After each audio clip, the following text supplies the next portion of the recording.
नमस्ते दोस्तों। आज मेरे साथ कुछ ऐसी घटना हुई सुबह-सुबह जिससे मैं बहुत स्ट्रेस में था। ना मैं ठीक से कुछ खा पाया हूँ, ना मैंने ढंग से पानी पिया है। एक ऐसी घटना जो शायद मैंने कभी नहीं सोचा था कि मेरे साथ ऐसा होगा। ना वो कुछ रिलेशनशिप का है, ना कोई पैसों का है, ना कोई ऐसी चीज़ है जो शर्म आ जाए। मगर ऐसी घटना थी कि जिससे मुझे बड़ा दुःख हुआ। मैंने कभी नहीं सोचा था कि मेरे साथ ऐसा होगा। फिर मैंने किसी को ना बताते हुए अपनी बाइक की चाबी ली और चाबी लेके मैं लंबे खुले रास्तों पर निकल गया। मैंने बस बाइक चलाता रहा, सोचता रहा, बाइक चलाता रहा। फिर उस थिंकिंग को मैं ओवर थिंकिंग बनाकर सोचने लगा, बहुत सोचने लगा। अब आदमी जब स्ट्रेस में होता है ना, तो उससे कई लोग ऐसे होते हैं जो स्ट्रेस में होते हैं तो क्या करते हैं उसे पता नहीं चलता। इसीलिए मैं एक अच्छी जगह देखी और एक रेस्टोरेंट में जाके मैंने सोचा कि जो मैं सोच रहा हूँ उसको मुझे ओवरकम करना है तो मुझे कुछ खाना पड़ेगा। तो मैं फटाक से कुछ खाने चला गया और जैसे मैं खाने गया तो मैंने देखा कि जिस टेबल पर मैं जाने वाला था उसी टेबल पर मेरे से पहले एक कपल बैठे थे और वो उठकर चले गए। मगर उनका जो खाना मंगवाया था वो वही का वही, वैसे का वैसे था। मैंने मुड़कर उन कपल को देखा, खाने को देखा। 2-3 स्टाफ मेंबर थे, वो मुझे देख रहे थे। उसमें से एक लड़का आया और वो उठाने ही वाला था और मैंने उसको कहा कि इसको ऐसे ही छोड़ दो, मैं इसे खा लूँगा। तो पूरे स्टाफ में जितने भी थे वो लोग मना करने लगे और वो लोग मुझे देखने लगे। मैंने बोला हाँ हाँ ये मैं खा लूँगा।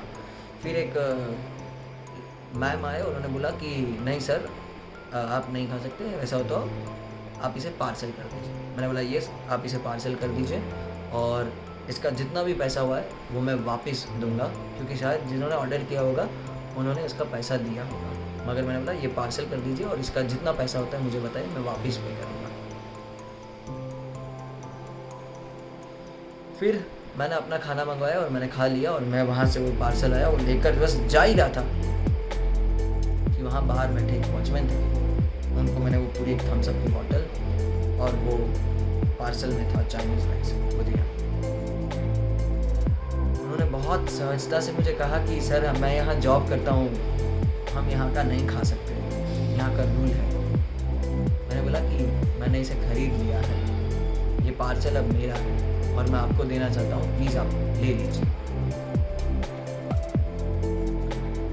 मुझे मेरे दिमाग में कुछ नहीं था और मैंने बस उनको दे दिया।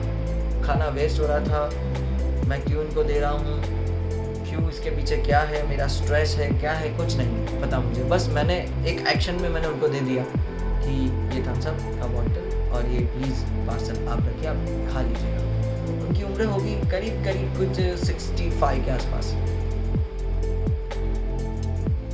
और मैं चल ही रहा था एक गुस्से में और उन्होंने मेरा नाम नहीं पुकारा, उन्होंने बोला हे लड़के, और इतनी बड़ी स्माइल दी उन्होंने।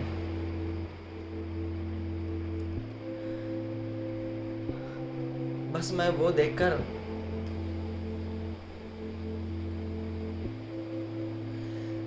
मेरा सारा स्ट्रेस निकल गया, मैं खुश हो गया। मैं उनके नज़दीक गया, मैंने उनसे हैंडशेक किया और मैंने बोला प्लीज़ खा लीजिएगा।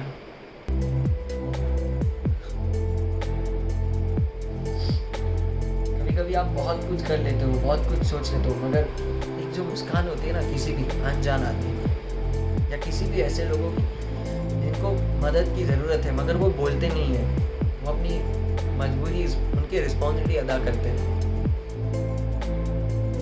तब बड़ा अच्छा लगता है। मैंने कुछ गलत करने के लिए नहीं सोचा था, मेरा स्ट्रेस क्या चल रहा था क्या कुछ नहीं, मगर एक स्माइल उनकी सब बदल गया। तो बस मैं इतना ही कहना चाहता हूँ कि कभी आप भी ऐसा कुछ फील कर रहे हो या आप कभी ऐसा आपके साथ हो रहा है कि आपने कभी सोचा नहीं है वैसा आपके इर्द गिर्द के लोग, आपके आसपास के लोग आपके लिए कर बैठते हैं, तो प्लीज़ कुछ मत कीजिएगा, कुछ गलत मत सोचिएगा। आप चले जाइए, घूम लीजिए, खा लीजिए, पी लीजिए, और किसी अनजान आदमी को उनके साथ बात कर लीजिए यार, या उनको कुछ मदद कर दीजिए जिनको मदद करनी है। वैसे आप बहुत खुश हो जाओगे। Thank you so much. अगर आपको ये कहानी अच्छी लगी हो तो ऐसी ढेर सारी कहानी मैं आपके साथ हर रोज़ या हफ्ते में या महीने में एक बार लेकर आता रहूँगा। आपका दोस्त प्रणव वैद्य।